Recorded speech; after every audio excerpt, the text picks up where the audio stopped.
hung ilahing hawik namastu slating Sanghyang Jagat Karana Suran tundha kawisisaning busana sono kang sinawung langit wirapa estu maksih lestantun lampahing duda kang jinantur tutur tetelo tulat mrilabding paradya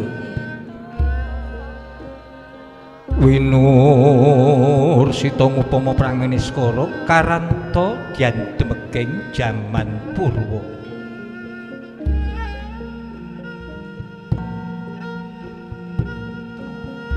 wini suda trah ingkang dinama-dama pinarti tamengloto mangke tekawasananing gebita pandheping pralambang matumpa-tumpa marma panggung panggeng panggunggung sang Murwengkata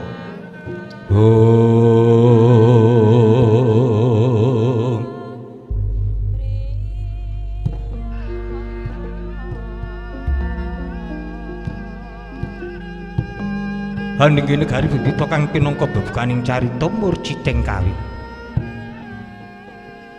ingkang kahekadi dosa purwa ega werdini siji hadilunuh dosa 10 purwa kawiwitan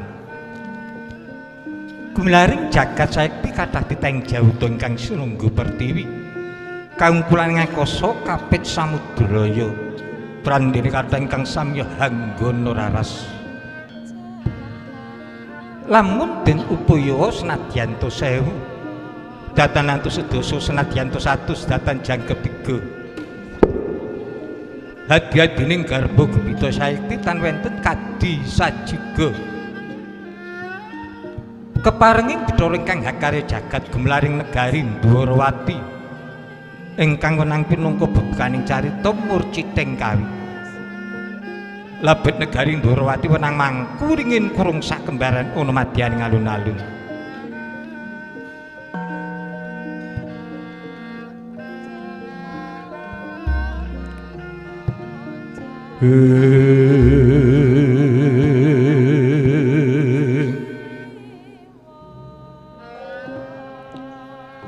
dasar negari kasebat Tanjang punjung pasir ukir loh jinawi basa panjang tegese dawa punjung dhuwur lamun ta Cinandra gumlaring negari Dwarawati pinten dawane negari sayekti dawa petapane luhur kawibawane dasar jero tancepe kandil bebeteng wiyar tebane pasir samudra ukir gunung rinengganing praja negari Dwarawati mengkeraken samudra laya kinapit-apit harga ageng ngananaken paredèn ngiringaken padusunan miwah pategalan ngayunaken bandaran agung loh tulus kang sarwa penandur dadi jinawi murah kang sarwa tilumbas wis kaluka beli negari Dwarawati saged serbat negari ingkang murah buga kalian wasra ora mung kamahanane gemari pakarta tata turaharja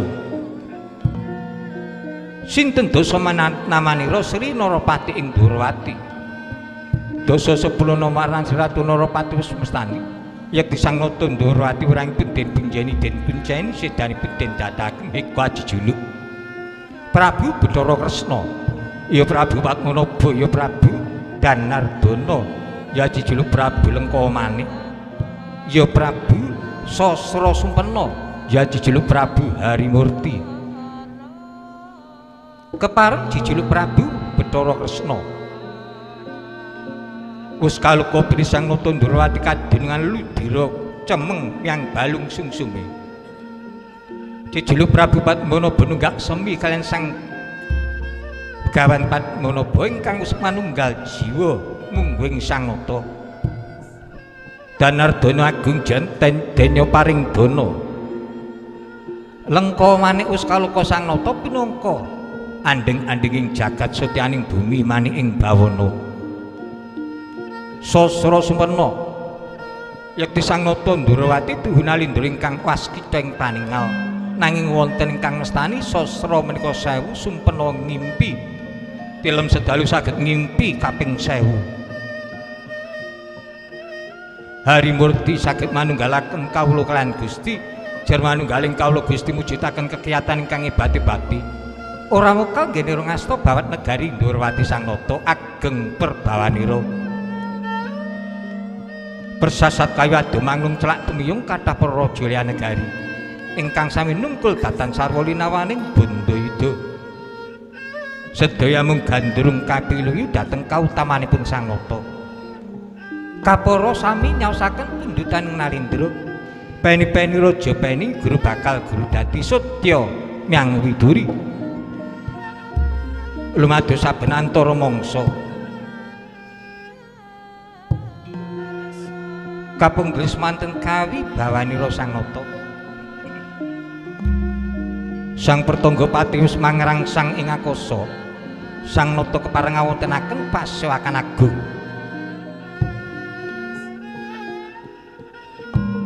sinten ingkang kepareng caket piswananira mungging Sang Nata rayi dalem Sang Nata satriya Ngirbariji inggih punika bebeteng praja Ndorowati ingkang kekasih Raden Harya Setyaki ya Raden Sencaki ya Raden Resiniwira ya Raden Tambakida ya Raden Padmanegara ya Sang Bima Kuncing sowan mungging Sang Nata tinata trapsilanira persasat suku Jaja teken janggut asta ngapurancang mukalir kon Jempertiwi kasambung pungkur piswananira warangka dalem Sang Nata ingkang lenggahipun kepatihan Widara Kandhang paring dalem nama Nindyapatir Kenopatih Udawa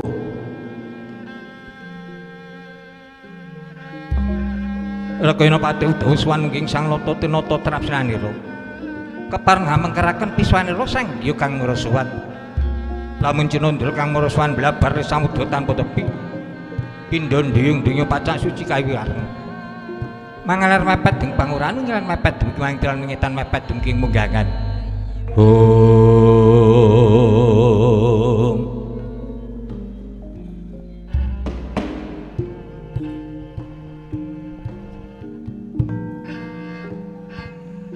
Rob sidhem pawantan ana bae kalangan Sanghyang kang marasowan Horeg Sanghyang kang marasowan lapis Sang Nata kepareng nampi rawuh Yonalindra Ngastina Prabu Duryudana gubuh-gubuh denya acarane kepareng gajajar wing Sang Nata saya amuwuhi asri serening swasana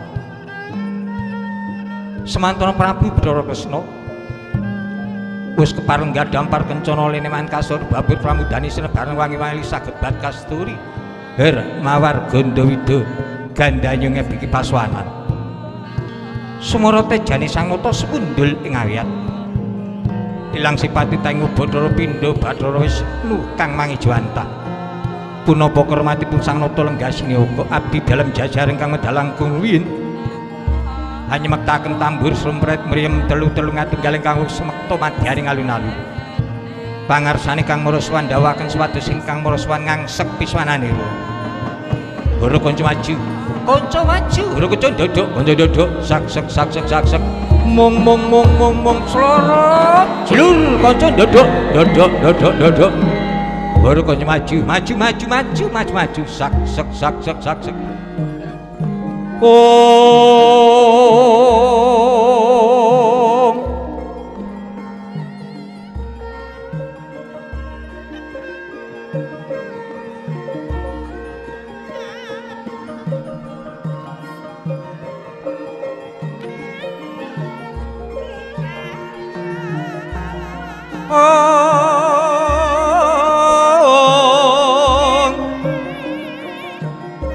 Tya sembah nire nulun kapur-pur Sang Mara Bangrat sahananikan dan hananikan kanan sing dasih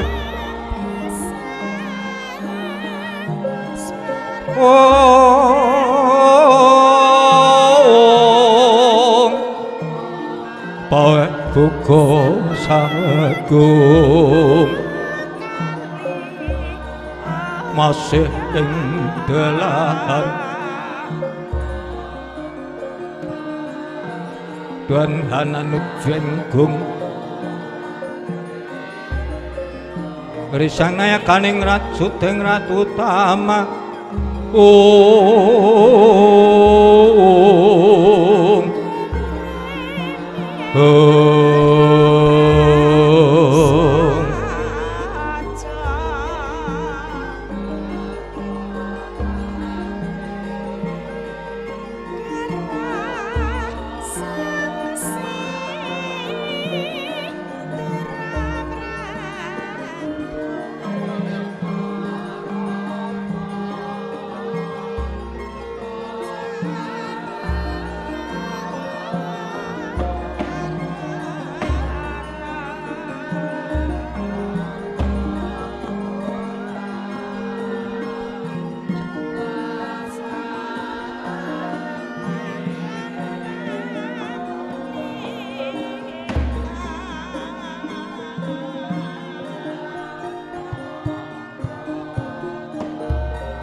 Sredenon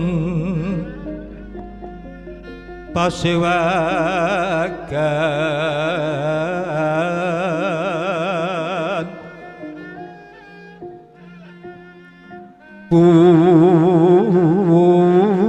busana maneka warna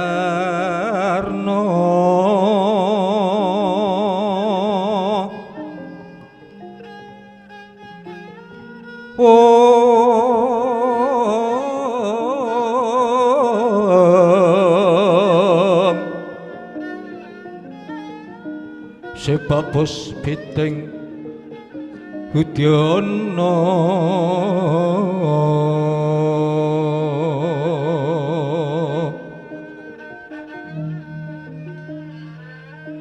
Miang panjrah ingkang sarwa rukma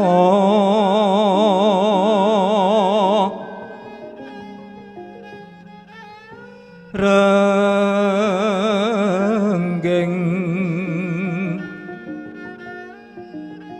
manik nara wata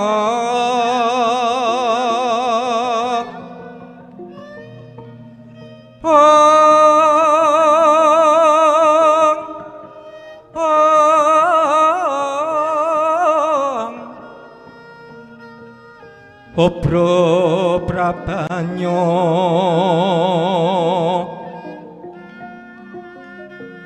suwirat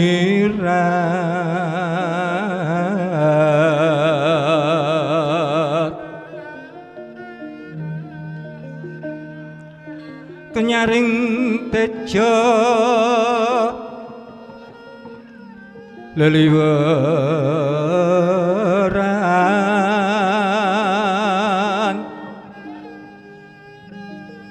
lirekilat sisiring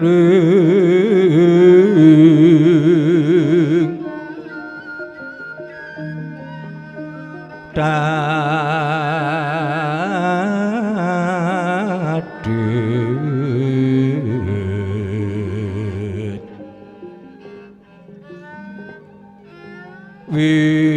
wimbu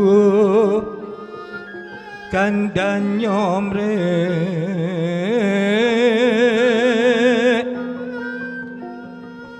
mingen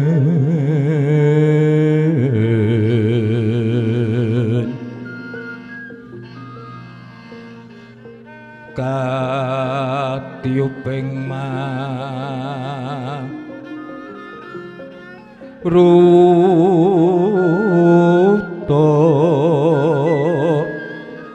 mando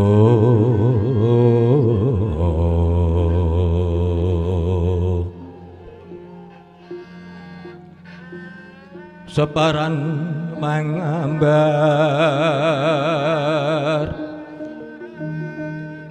separan mangambar gungas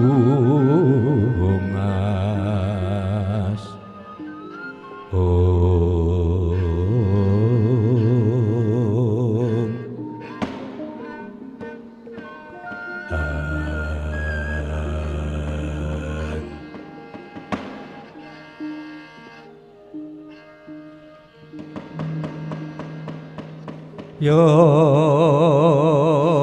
tari sedeng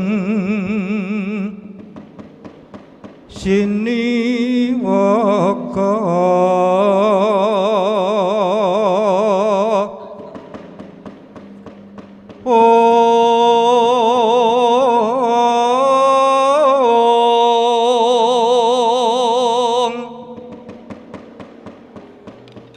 Moho Sri Bathara Kresna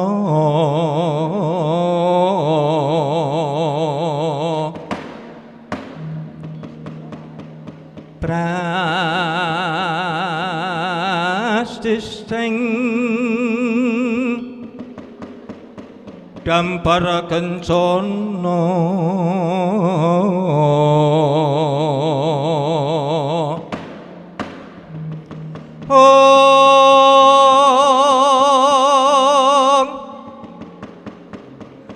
Asri rengganing busana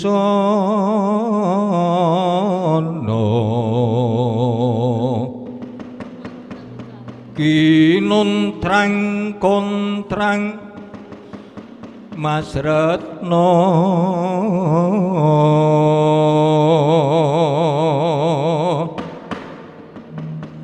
Yaya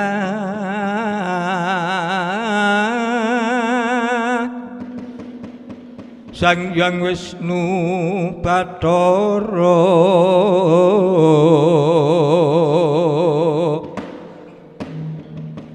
cekap nalariwa prisa kang mara sowan Sri Nalendra lan ngandika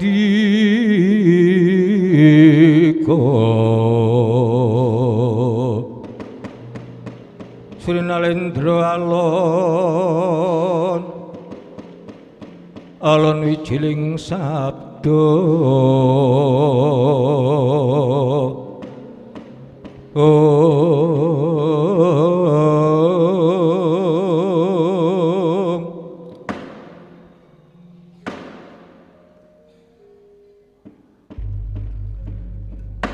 Ewang sukma sasmintaning sun wong sekaring bula langgeng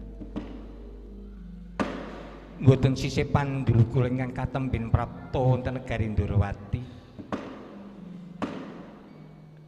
Yai Prabu Duryudana, Yai ngantos lalu mangsa anggen kula langsung pambagya dhumateng rawuh paduka. Kepareng lajeng ingkang raka hangaturaken segan Panakrami Raharja. Yai Prabu Duryudana rawuh wonten negari Ndorowati. Yai Prabu Duryudana jagat wasisaning Bathara kula nuwun inggih Kowe Prabu dahat katedha kalinggo murda pinampi pangendikanipun Kowe Prabu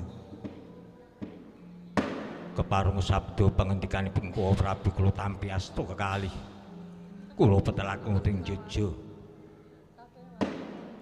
Andadusna Dewa Cahya Nur Cahya teguhan kayuananipun ingkang rayi kepareng Kowe Prabu ndur besa sowan kula awit saking pangestunipun Kowe Prabu sowan kula winantu ing karahargyan kajawi punika sungkem pangabekti kula kunjuk Kowe Prabu kula nuwun inggih Yai kula tampi dawah kendel sami-sami Dimas Setyaki apa dene Kakang Udawa ayo aja nganti kedaluwarsa tak parengake enggal padha nyaosna pangabekti kunjuk ana ngarsane Yai Prabu Duryudana kula nuwun dhateng sendika Kowe Prabu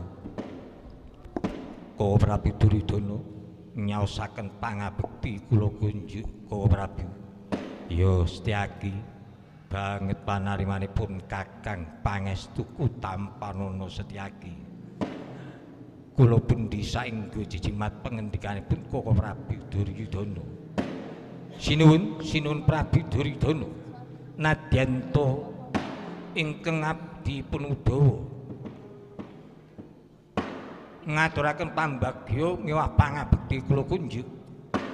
Yo Kakang Udawa tak tampa tiba padha-padha ya amarga saka pamujine Kakang Udawa Praptakono Ndrawati ora nemu alangan swiji apa. Syukur bejo sewu. Yayi kawistara semengko pengawak bojo rawuhipun Yayi wonten negari Ndrawati.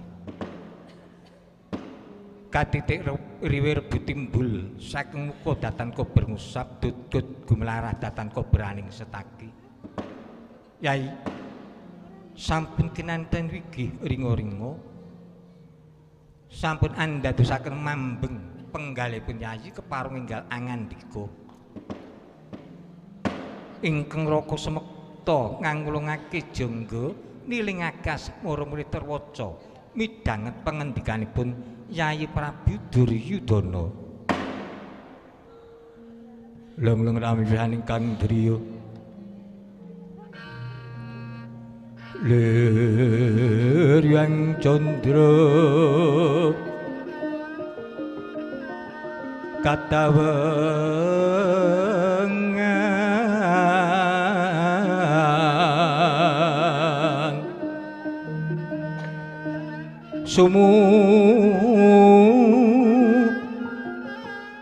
ing tias kaduritan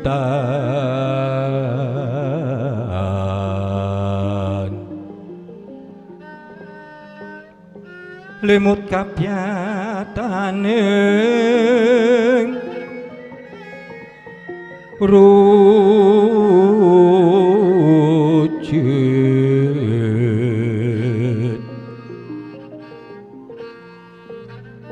ram-raming driya ram-raming driya manawung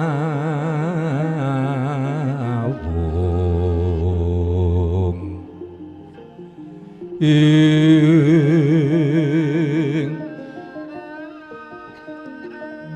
kekuwunge yang wisesa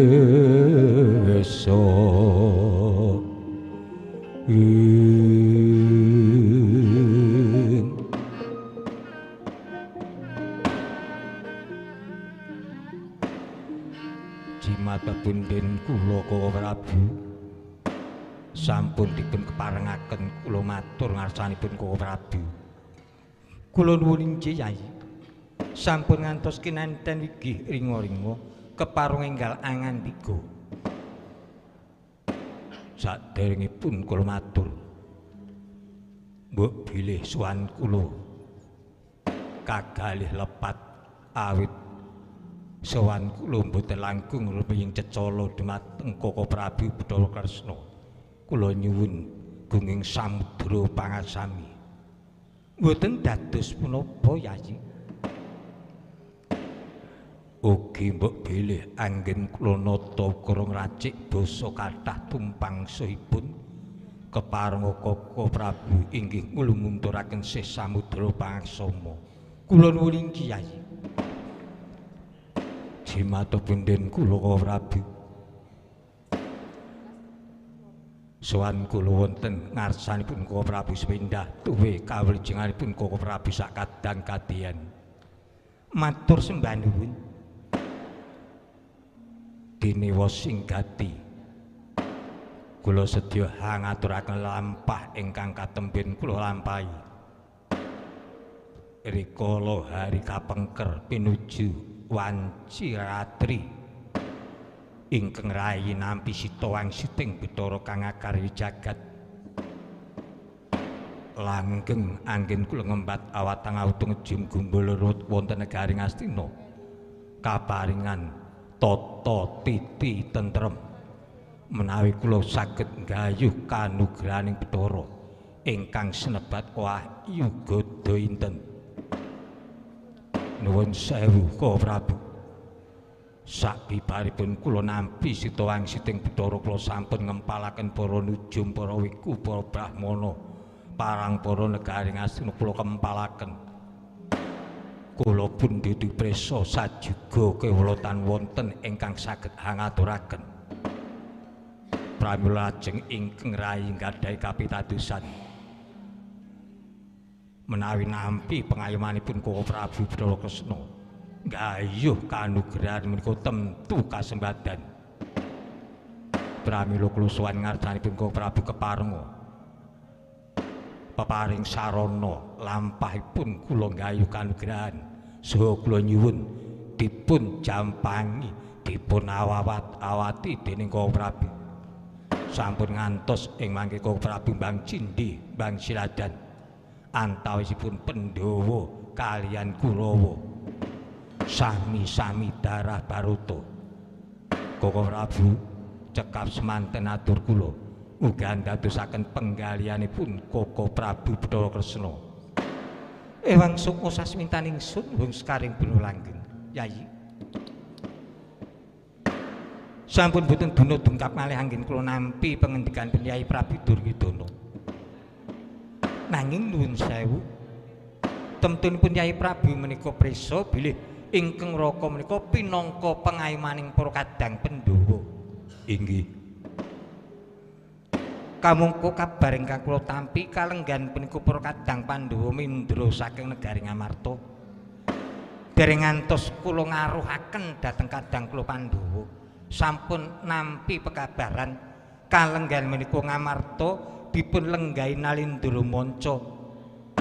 Punika kemawon kula dereng nyatakaken dereng nyidikaken wonten negari Ngamarta. Pramila nuwun sewu Yayi, menawi kula swados sabiyantu anjampangi lekasipun Yayi kula mboten saged. Nanging menawi kula swados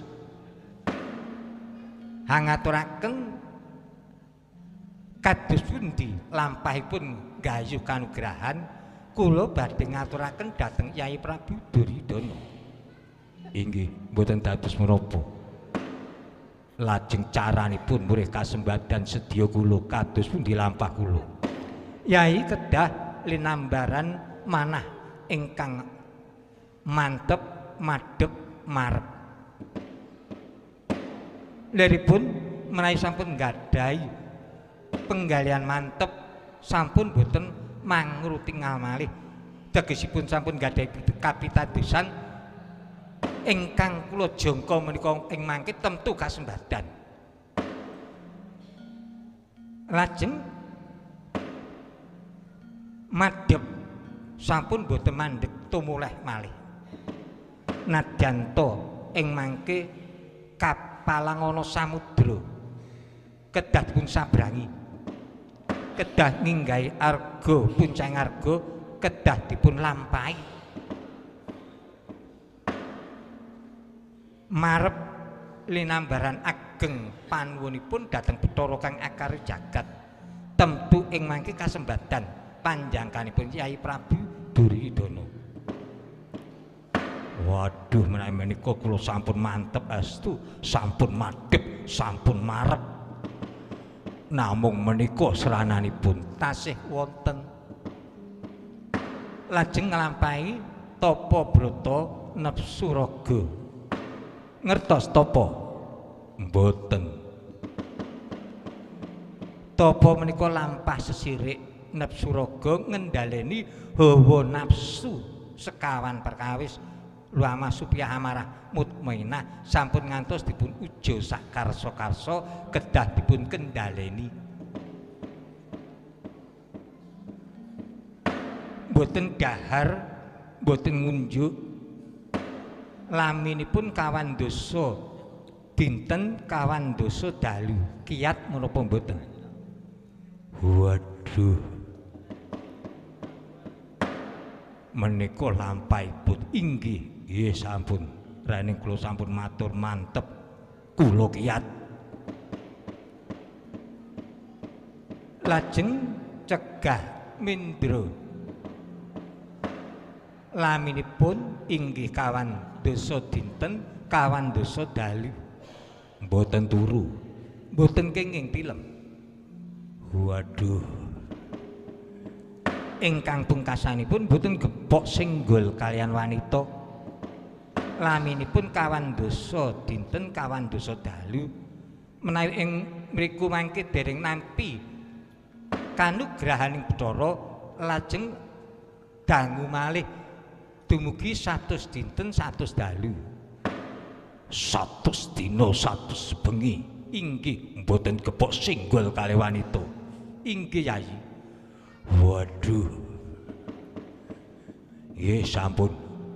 Kula nyuwun pamit bidal negari Ngastina. Perlunipun badhe ngampiri nimbuk ratu kangge kanthi kula. Mboten kenging.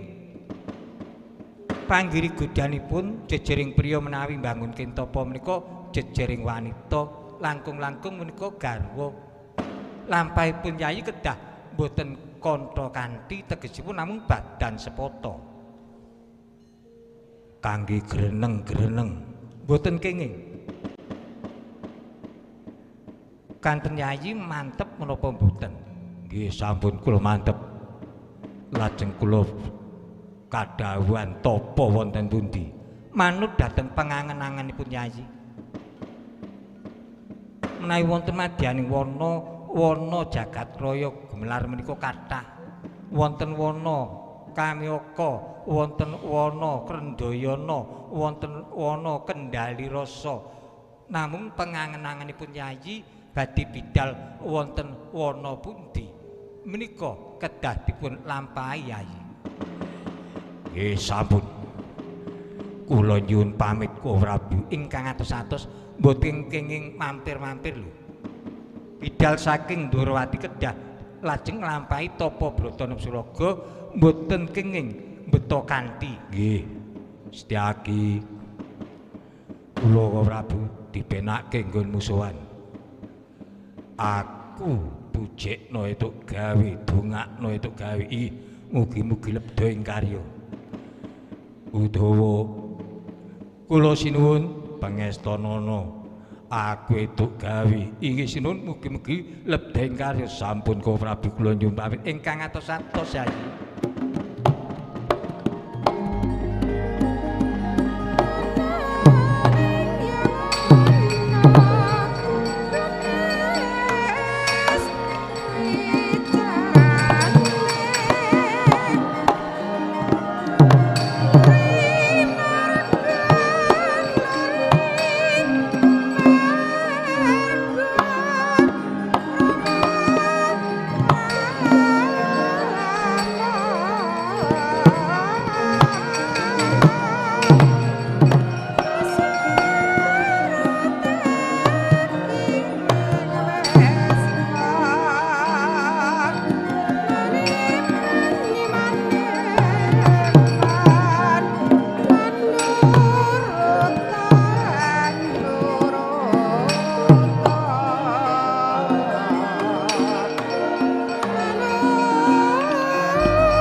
Yo lumarat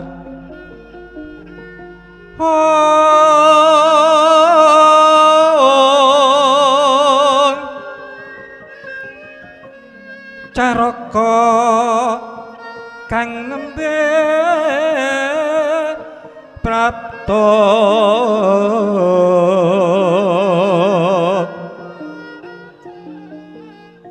tinata trapsilanira mungging ngarsane sang nata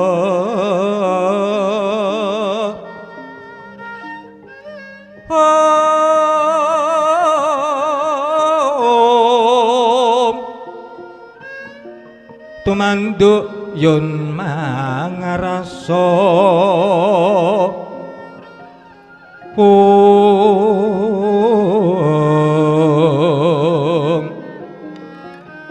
tan ana kujiwa raras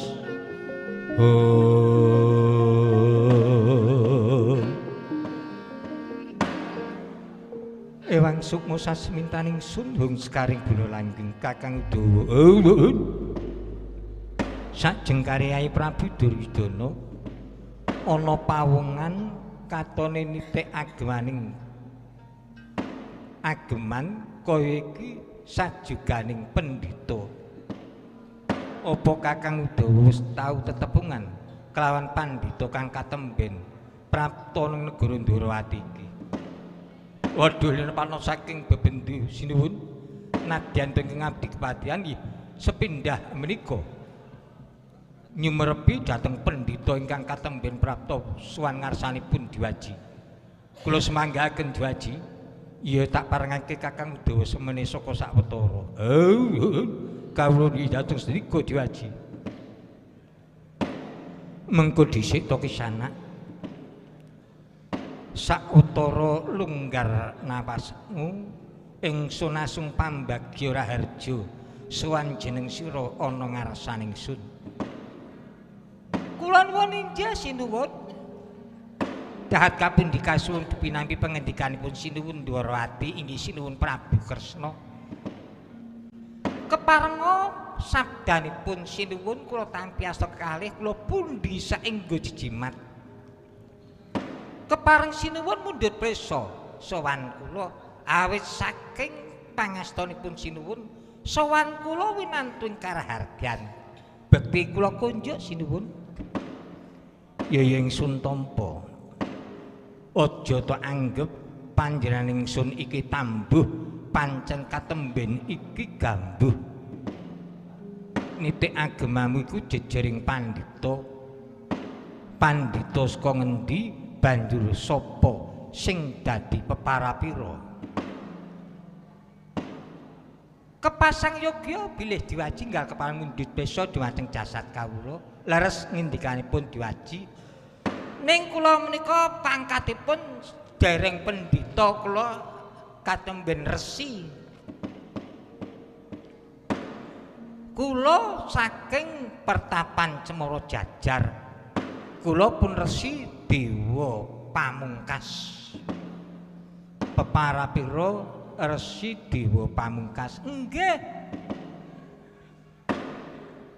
Sepindah malih bekti kula kunjuk lho sinuwun. Ya ingsun tampa resi dewa pamungkas. Kawistara semengko pengawak bojro nggon sira suwan ngarsaning sun ana wigati apa enggal matura. Sampun dipun parengaken kula munjuk ngarsanipun sinuwun ya tak parengake. Saderengipun kula matur kathah-kathah mbok bilanggen kula matur klentu. Kula nyuwun pangapunten sinuwun. Ora dadi apa. Saderengipun kula matur wa sing gati keparenga kula ndongeng langkung rumiyin. Ya wis ndongenga ingsun pidhangetake. Lekasipun ngaten. Wonten Cemara Jajar kula menika nggadahi kadang ordo tegese kadang tuwa. Naminipun Kakang Resi Dewa Kumara miwah Kakang Resi Dewa Jati.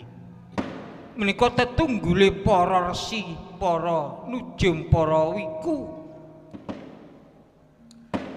Nedeng ngawontenaken kempalan ageng. Rikala semanten kula ingkang pinangka nglarapaken lampahing adicara pepanggihan para resi menika. Iya.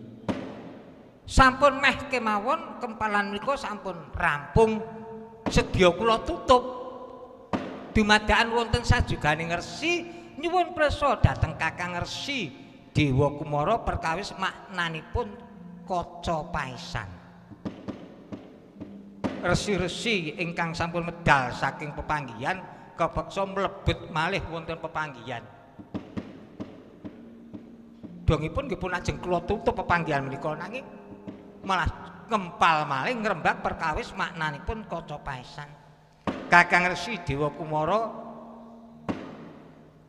lajeng kepareng ngaduli prisa dhateng para kanca-kanca resi bilih ing mangke maknanipun kaca paesan saged dipun babaraken menawi wonten candhakipun pepanggihan malih tegesipun setunggal minggu malih jalaran saben setunggal minggu menika ngawontenaken pepanggihan sami bawa rasa inggih babagan ngelmi lair batos. Mboten dinyana sinareng kula tutup pepanggihan kula tinimbalan Kakang Resi Dewa Pamungkas sarene ingkang kedunungan kaca paesan iku sinuwun Ndrawati sawana nang Ndrawati mundhita prisa maknane kaca paesan. Lah menika sinuwun dados sowan kula menika badhe nyuwun prisa perkawis maknanipun kaca paesan. Ratune Ratu Utama ambek para marteng dasih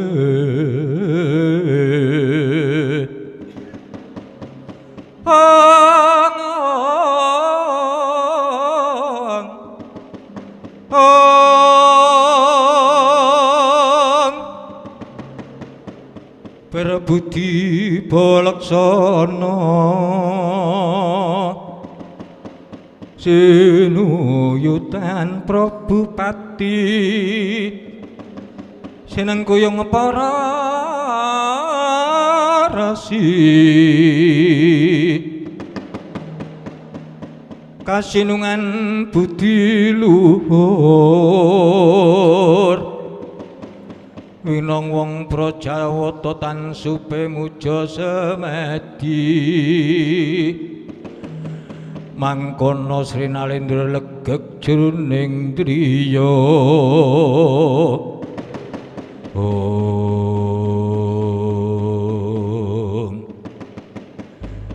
Dewa Pamungkas wonten ingkang adhawuh bareng ingsun mangerti apa kang dadi sedyamu kepengin ngerti maknane kaca paesan inggih tak dawuhi metu njaba ya ana madyaning alun-alun Ndrawati ing mengko bakal tak babarake ngelmu babaraning ngelmu kaca paesan. Oh nggih dados anggen kula nampi wonten madyaning alun-alun Ndrawati. Iya. Oh nggih lajeng kepareng kula nyuwun pamit nyendikani dawuhipun sinuwun ngrantos wonten madyaning alun-alun Ndrawati ingkang prayitna ngati-ati. Nek rak mboten Dura Sembada ora-orane Ratu Ndrawati ku arep Dura Sembada. Mesti engko tak babarake ngelmu kaca paesan. Lah rak ngaten. Nyuwun pamit sinuwun sing ati-ati Dewa Pamungkas.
Dimas Setyaki. Oh, ayo aja kaget tak timbali maju suwan jeneng para ingkang rayi nyadung dawuh Prabu. Kalenggan iki metu njaba temonana dewa pamungkas dawuhana supaya bali ana pertapan Cemara Jajar. Nuwun sewu rikala swau kula nggih nderek midhangetaken ngendikanipun Kala Prabu. Sedya mbabaraken ngelmi maknanipun kaca paesan dhumateng dewa pamungkas wonten madyaning alun-alun menika ingkang dawuh Kala Prabu. Kenging menapa lajeng dawuh dhateng ingkang rayi supados ngunduraken dhateng dewa pamungkas. Lèripun kados pundi? Menapa inggih Kala Prabu badhe cidra ing Ubaya? Ratune kuwi Setyaki apa Bathara Kresna? Mboten sampun to Yayi. Nderek ngaten kemawon. Saguh apa ora? Jeneng para siadi tak dawuhi ngundurke dewa pamungkas. Oh iya sampun. Menawi kancamu dados dawuhipun Kala Prabu, selak mboten saged dering kanten lajeng kula sagahi. Kepareng lajeng keng rayun pamit medal pasilan. Kakang Udawa, ingsun sedya munggah sanggal pamujan minta sing Bathara mulih ana marga gampang timbuli para kadang Pandhawa. Tak parengake kalenggan iki mbodholake pasowanan. Kula nyuwidhi diwaji. Nadyanto ing ngabdi kepatihan nyuwun tambahing pangestu duga-duga digawa aja nganti kaya bocah cilik. Oh, to. Purna dawuhipun Sang Nata ndawaken sanggihan ingkang marasowan. Kepareng Sang Nata nganggali sabda pandhita ratu sabda pangendikan ratu yekti tan ana bedane kulawan pandhita. Lamun to ratu dawuh warata sak negari lamun pandhita tan kena welawali pindhawe Kresna temameng putra Seta tatan kepareng lumebek. Ki Sang Nata kepareng kundur hangedhaton medhak saking dampar. Ing sanggihaning para abdi dalem Daya Srimpi medhak saking dampar sinawang saking mandha tindaknya Sang Nata pindha temanten binayang bayang kawuryan.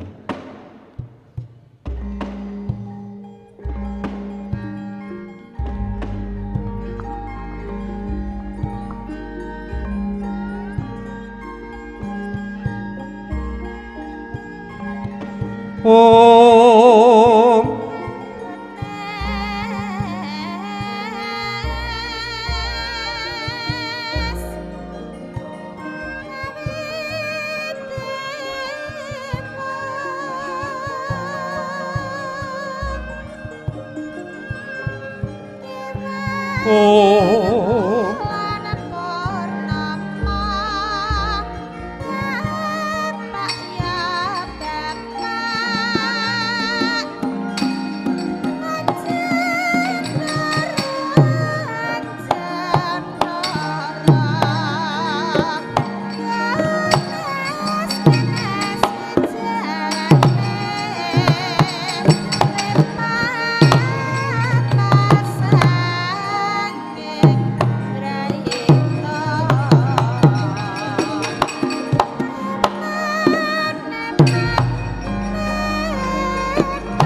kuku sing dupa gumelon ngening kentyas sangapake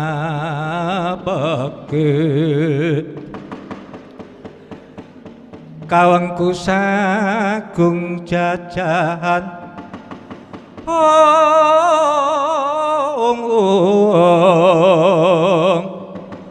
sang resikane Buddha kang anjuk saking wiyadi Bul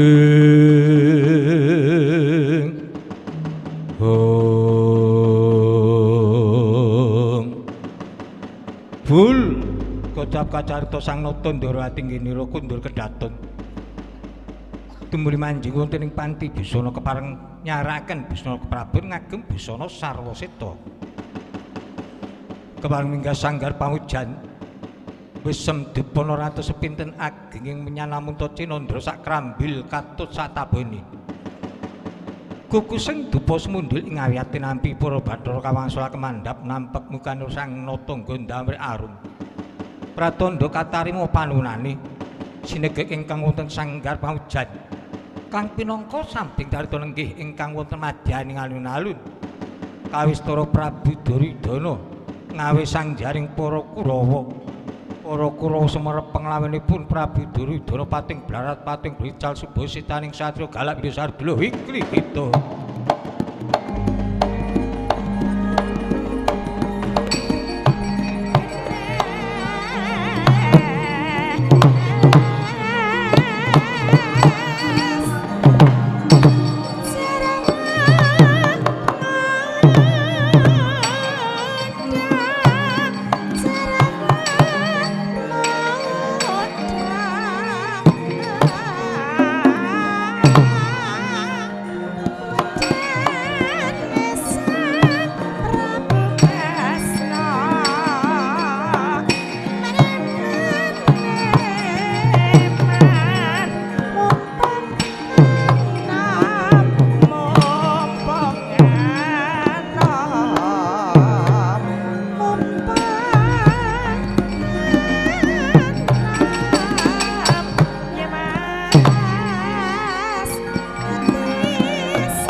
Nyaduk jauh Abu Lumbuge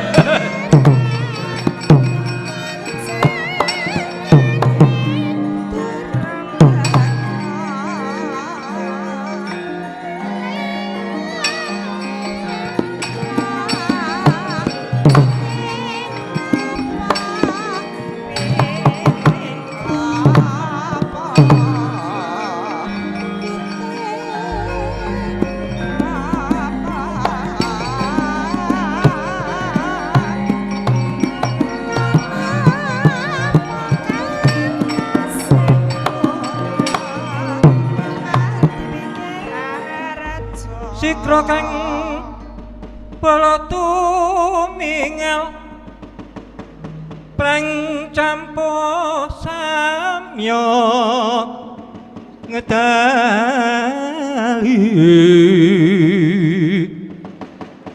radadet wileteng kodot dawang gung manguntang niti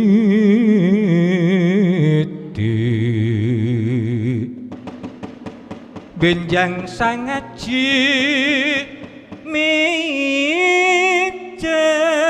latinya ngadali wuwus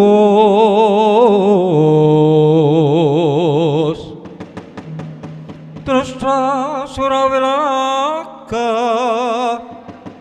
kaya buta singa ragil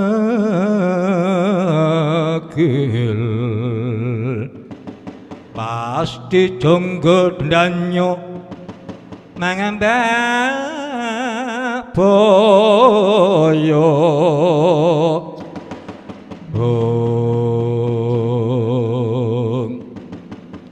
Yayi Prabu Duryudana